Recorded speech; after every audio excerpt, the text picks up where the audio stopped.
Hey guys, what's up? It's me, Angie, coming back at you with another book haul video. But this video is going to be a little bit different, because the books in this book haul are not necessarily horror, but a mixture of other genres, Christian fiction, fiction, and that I've picked up the past couple of days in between my doctor's appointments. Sorry if it looks like I'm kind of laying down. My ankle's still fractured, so that takes up a lot of my time lately. But as a little special at the end, we're going to be unboxing some book mail. I'm really excited because this is my first time getting book mail from a publisher. So without further ado, let's go ahead and start. This first book that I picked up is called Fairy Tale by Danielle Steele. And the synopsis is: Camille Lemonnize has grown up in the Napa Valley amid the beauty of her family's vineyards. After graduating from Stanford, Camille returns to help manage Chateau Joy, the renowned winery lovingly built by her parents, Christophe and Joy, modeled after Christophe's ancient family estate in his native Bordeaux. But their fairy tale ends suddenly with Joy's tragic death. 6 months after losing his wife, the devastated Christophe is easy prey for a mysterious Frenchwoman visiting the valley. The Countess de Pantin is the essence of Parisian seductiveness and sophistication. Camille is shocked by the news that her father intends to remarry. Then she begins to see past the alluring looks, designer clothes, and elegant manners of the Countess, while the innocent Christophe is trapped in her web. When tragedy strikes again, Camille is at the mercy of her stepmother and two evil stepbrothers, fighting first for her legacy and then for her very life. She will find two unexpected allies, the Countess's clever elderly mother and a childhood friend who emerges as a prince worthy of any fairy tale. So there you have it. That's Fairy Tale. In my opinion, it sounds like it's kind of like a retelling of Cinderella with the stepmother and the stepbrothers. Although in Cinderella she had stepsisters, but it sounds very similar, so I can't wait to start reading this one. This next one is a Christian book. It's called Gone, One Man, One Tomb, One Sunday. And it's written by Rod Parsley. And this book is basically about the resurrection of Jesus Christ. So I got this because I wanted to get some more Christian books into my collection. And when I saw this one, I figured, why not? It's a story about when he rose, yeah. Well, this will be a nice book. If you're looking for a Christian book, talks about God, the day that he rose, and basically all about him. This is a good book to get to.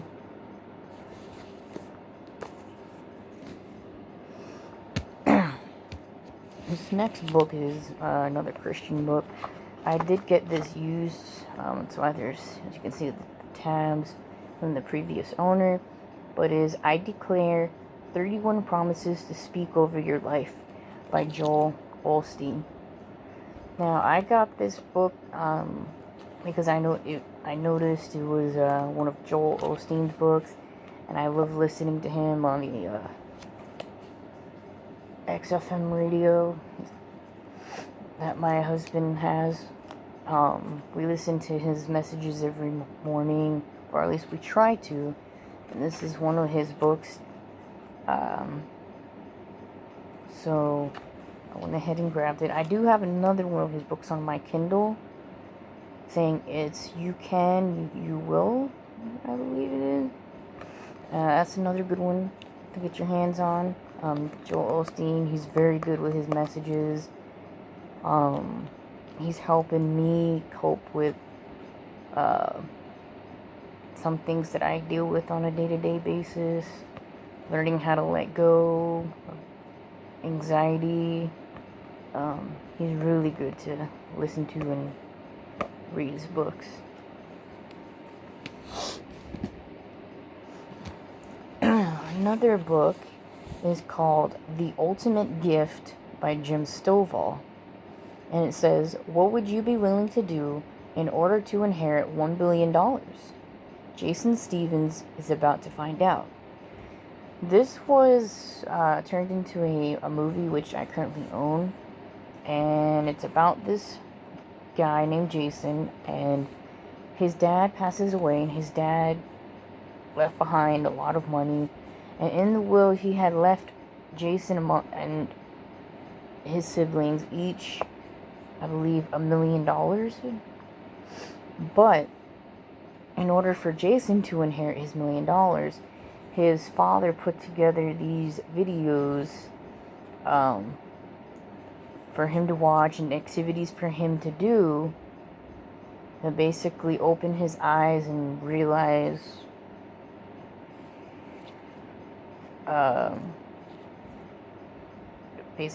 where he's basically putting his life at, and helping him to change his ways and believe in himself more, and get closer and stronger with his faith in God. I enjoyed the movie a lot, so when I saw this, I definitely got it, because I definitely want to read it, compare it to the movie. And it's funny, because I got this from a thrift store, and it's in perfect condition. So I'm excited to read this book. Now, let's see. I'll go with this one. This one is called The Woman in Cabin 10. This was accidentally bought. I originally thought it was The Woman in Cabin 13 book. I guess I didn't read it correctly. But all in all, this book still seems pretty interesting. It's written by Ruth Ware. She's also the author of In a Dark, Dark Wood. And this became a #1 New York Times bestseller book. It says on the back, the back doesn't really give you any information on what it's about, which is pretty cool. I like going into books not knowing what's going on. It's like mystery to me.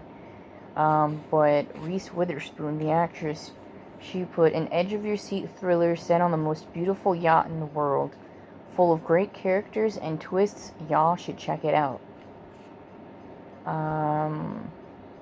For those of you who know The Skim, they put this beach read thriller has sun, suspense, and goes well with SPF.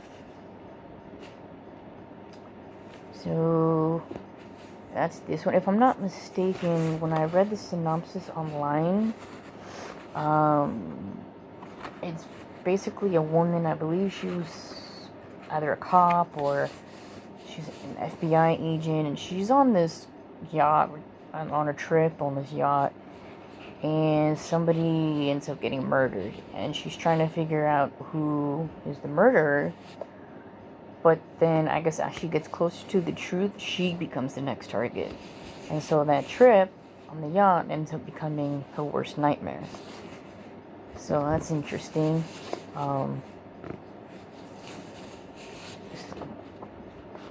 It's not necessarily horror, it's more mystery and thriller. But still, I still think it's a great book. If you like Ruth Ware, she also wrote, it's called The Lion Game. I don't know much about that one, but I might check it out. The cover looks really cool on it. You can see.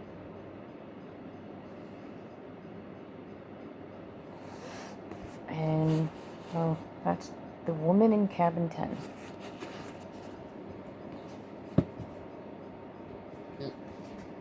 Okay. His next book is The Power of a Praying Teen by Stormy Martian. And on the back is this: discover the power, change your life, change the world. When you pray, are you sure God hears you? Do you sometimes wonder if your words are hitting the ceiling and evaporating into thin air? Do you ever doubt that your prayers really can make a difference? Well, the truth is, they can not only make a difference, they can be a little transforming. So basically, this book, even though I know it says teen and I'm an adult, but yeah, it'll still work out. Anybody can read it, any age, teen or no teen. Basically, this book helps you to understand on how to have a closer walk with God and how powerful your prayers can be. And even when you feel like God's not listening to you with your prayers, He really is. And it shows you that, and, how to pray. And as the teen aspect, it helps you stand free of peer pressure. As a teenager in, high school, middle school, that's the main thing you're always dealing with is peer pressure. And this helps you, get away from that, how to deal with it, by getting closer to God. It also shows you how, with praying and being closer to God, how you can help others get closer to God.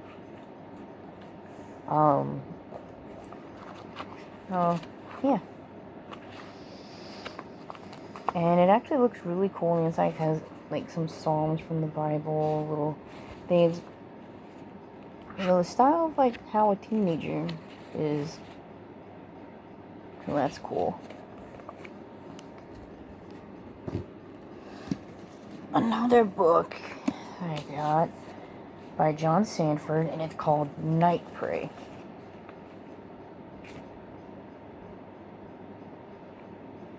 And I believe this is book 1 of a series. The rest of the series, there's Rules of Pray, Shadow Pray, Eyes of Pray, Silent Pray, and Winter Pray. And this is a thriller book. Let me go ahead and read here. He was the best at what he did. A chameleon, invisible, uncatchable. For how could you catch an invisible man? John Sanford knows all there is to know about detonating the gut-level shocks of a good thriller, wrote the New York Times Book Review. So basically, this book, it's about a serial killer who's committing these murders, except nobody can see this guy. They don't know who he is. They don't know what he looks like. They don't see him when it happens. And this cop is trying to figure out who this killer is. I looked at the reviews on Amazon for this book, and it got close to 5 stars. It was about 4.5 stars, I want to believe. And it had a lot of good ratings from people, so I decided to try this one out. Let's see. Okay. So this book is another Christian book that I found. And it says Devotions for Couples by David and Teresa Ferguson. As you can see here. Now, this is a Christian book for couples, married couples that want to strengthen their marriage within God and be closer to God with their marriage. Little devotions to help them throughout the days. I picked this up because my husband and I were both Christian, and we were both trying to get closer to God. We always like to strengthen our faith every day, and we're newlyweds. Next month makes our 1st year anniversary. So when I saw it, I thought this is a cute book that we can read together and discuss it together, whenever he's off and we have the time. But it's really cool. It talks about come on in, the door's open, a hospital home, and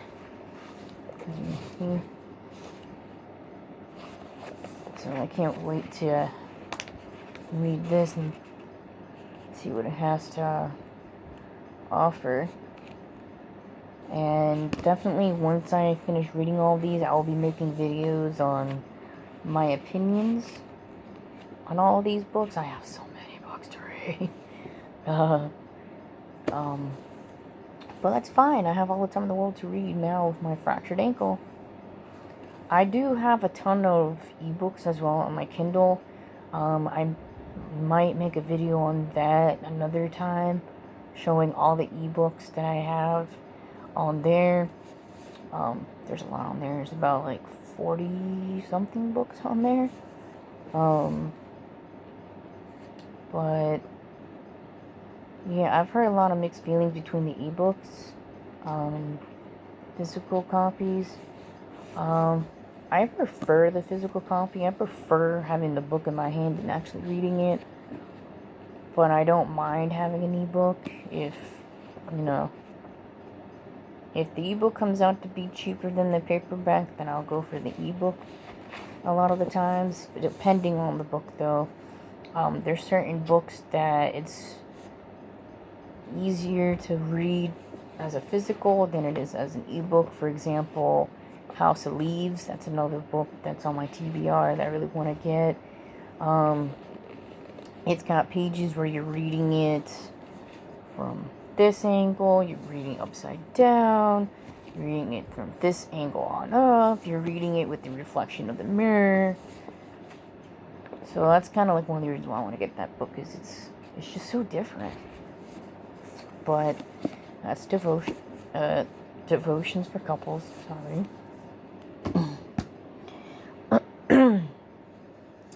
Now this next book is I want to say this is a non-fiction. It could be a fiction.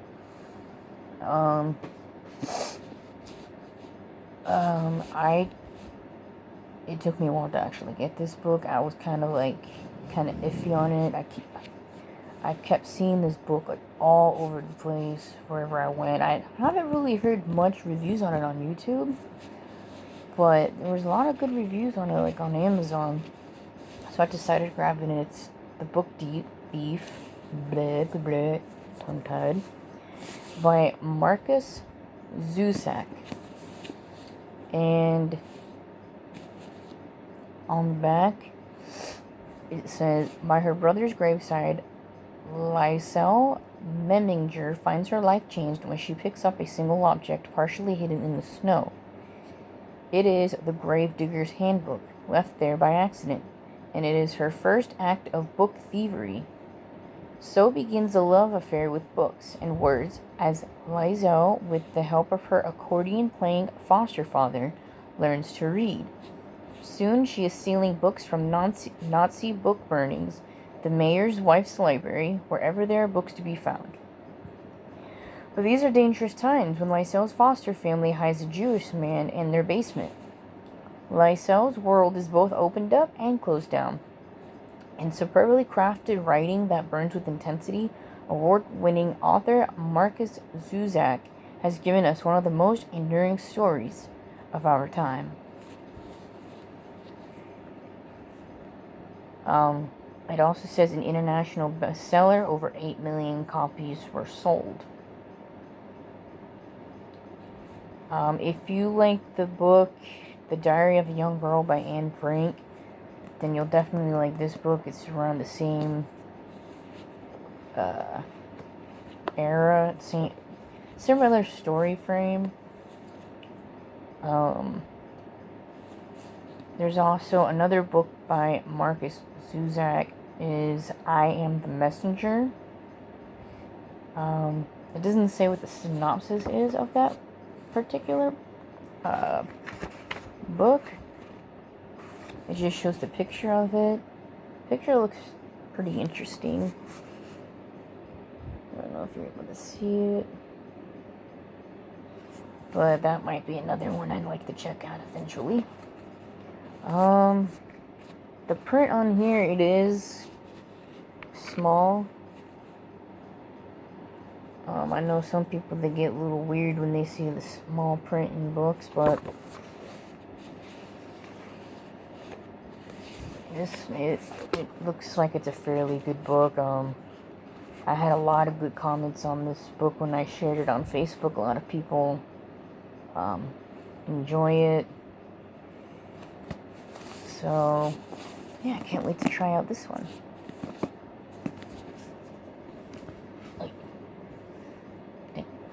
Now, the last book we have here is Dead is the New Black by Marlene Perez. Now, this, I just saw it, and once again, I saw it in a thrift store. And fairly small, not too big. I like it a lot. It definitely, it's not so much like a horror. It's suspense, but it also sounds like there might be a little humor to it. The back says, everyone in the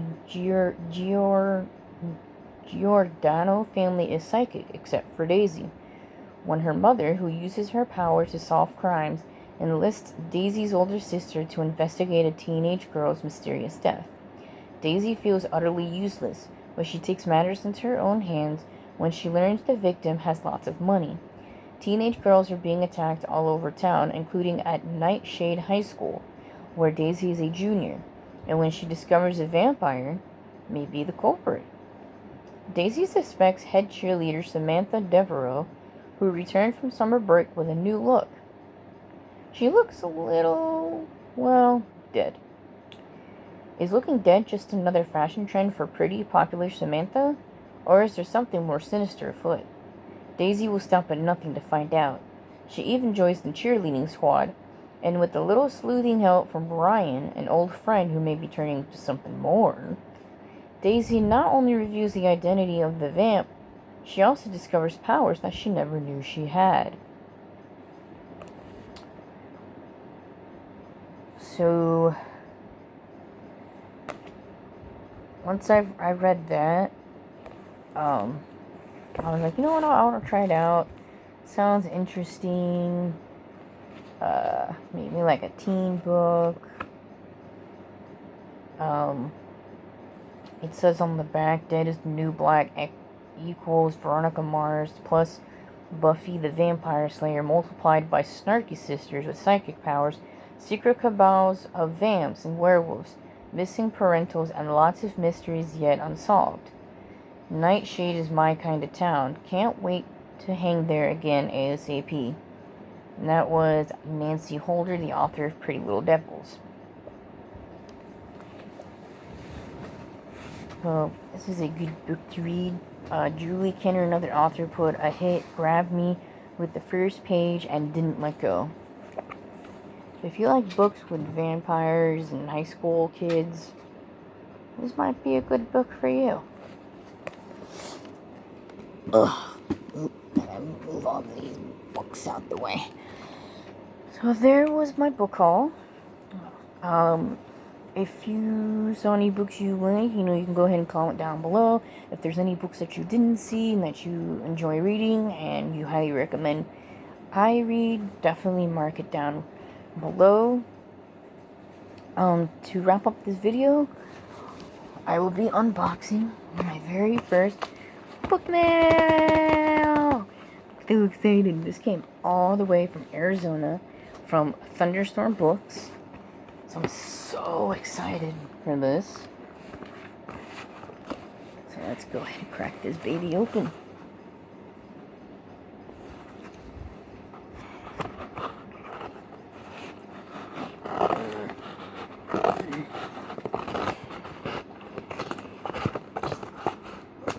Here we go.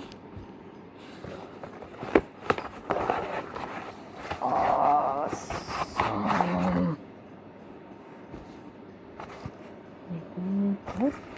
Solve it. Alright. So, what's this? Thunderstorm Books. Black Voltage Checklist. Oh. That's cool. It came with a card which shows all the different authors and the different books that they've written that were published by Thunderstorm. I don't know if you can see all that. Even more on the back. This first book is The Shapes of Night by Mary Sangiovani. It says, sometimes in Bloomwood County, New Jersey, children go missing. Sometimes those children die. And sometimes strange and alien shapes of night resurrect the bodies of those children for their own. When Tim Jenkins has a terrible vision of one of his former students, Charlie Bentner, being mangled to death, he seeks Charlie out and unknowingly entangles both of them in a battle against time and space itself, a race against the shapes to stop an evil from entering our world and changing its geometry forever. Oh, I can't wait to read this book. I've been dying to read this. Oh, holy crap. It's a signed book, guys. She actually signed the book. Oh, I'm going to be cherishing this for a long time.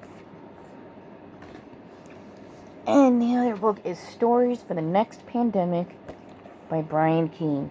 Written during the 2020 pandemic, the stories in this new collection from best-selling award-winning author Brian Keane are an eclectic mix of quiet, slow-burn terror, extreme horror, splatterpunk, bizarro, and weird fantasy. In a year of deep division among humankind, Stories for the Next Pandemic has an evocative, atmospheric, and frightening look at the fears that still unite us and the end that awaits us all. And he also signed it. That's so cool. I can't wait to read these. I'm so excited. Thank you so much, Thunderstorm, for sending me both of these books. I'm so excited, and thank you, Paul from Thunderstorm Books, who sent these to me, and thank you so much, Brian Keane and Mary Sangiovani. If you want these books, they were on the Thunderstorm website. It was the only place to get them. As far as I'm aware, right now they are sold out. But yeah, I can't wait to read these. Alright, well, that was it for my book haul and my book now. Hope you enjoyed. Talk to you guys later. Bye.